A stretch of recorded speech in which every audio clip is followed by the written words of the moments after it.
Hey kids, it's Grandmaster Ben Finegold here with Kid Chess.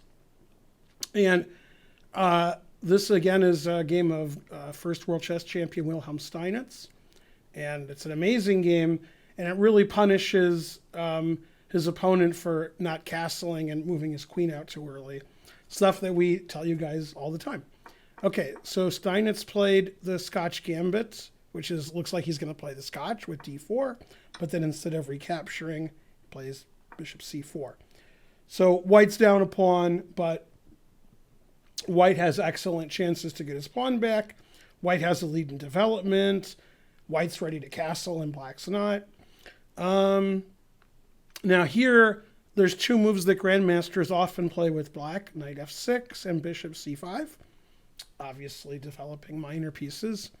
Black played a very strange move, queen e7, which, I guess he wants to take this with check, or maybe check here and attack the bishop, but the queen is not well placed on e7. It blocks the bishop, so white just castles. And you can never take this pawn with your queen, because then you would be lining up your king and queen on this open file, and that's almost always a disaster, like it is here. Okay, so again, black needs to develop his pieces, maybe knight f6, but he played knight e5, moving the same piece again. They traded knights, and Steinitz wanted to open up the position to get at the black king. Black king is in the center, and it's not going to castle anytime soon. Conversely, white already castled, so white wants to open the position. So he plays c3, trying to sacrifice a pawn and get some open lines for his pieces. Black didn't want to take that and give that nice square to white's knight, so he played c5, defending his pawn. f4, the queen must move away, making the queen move away again. And then he played king h1, getting his king off of this diagonal. Wants his king to be really safe. Not really necessary, but it's a safe king. And Steinitz keeps attacking. Black played the move d5, trying to get this nice center. Strange move, because white can just take it, which Steinitz did. Knight h6, finally, black is ready to castle, but it's too late. White plays f6, and this pawn is overworked. It's defending f6, and it's defending h6. So if you take the pawn, you just lose your knight. So he can't take the pawn. He can't let him take his bishop, so he played bishop back to f8. Steinitz took the knight and played bishop takes f7 check. That's why he took the knight. If he took the pawn right away to sacrifice, the knight could just take. So Steinitz had this sacrifice in mind when he traded on h6. That way he could really attack the black king.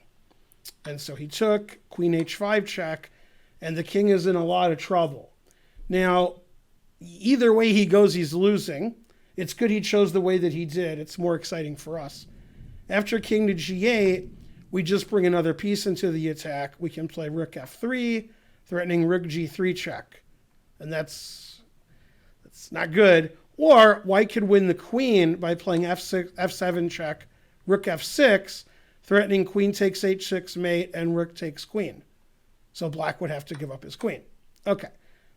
White has more than one way to win. Lucky for us, black chose not to go back to g8, but he played king e6, queen e8 check.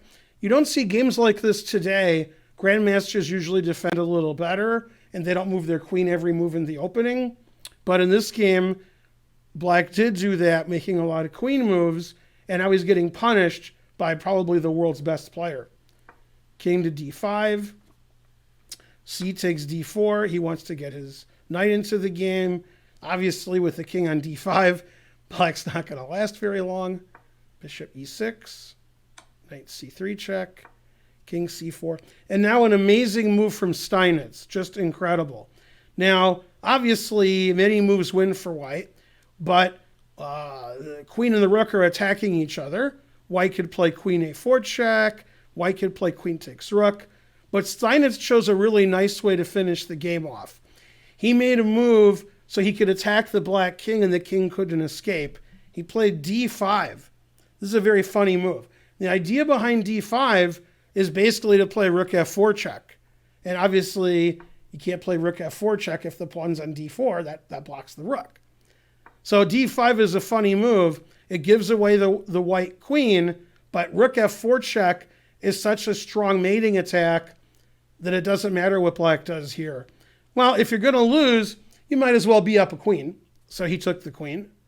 It doesn't matter if he takes the queen or not. Still lose. Rook check. Black only has one legal move. Now he brings the other rook into check, Morphy style. Black only has one legal move. And then white has checkmate in one move. Can you find it? White to play and checkmate in one move. Probably you can find it. It's rook f2 mate. A brilliant game by Steinitz. Man, no wonder that guy was the world champion. Notice how black's king moved up, not the safest thing. Didn't develop his pieces, made too many queen and king moves.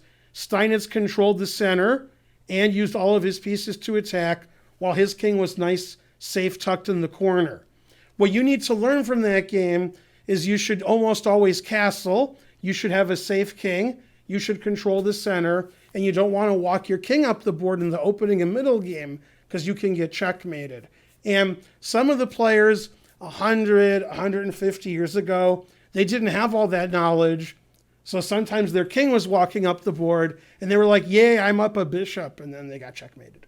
So you can't have your king walking up the board in the opening and middle game. You know that. And now you see how it gets punished by a world champion. A great game by Steinitz and a great final position.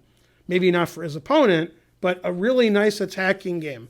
First sacrificing a bishop, then sacrificing a queen, and then checkmating his opponent.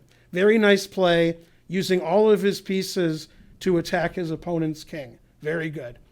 Well, I'm Grandmaster Ben Finegold with another Steinitz Brilliancy. I'm here with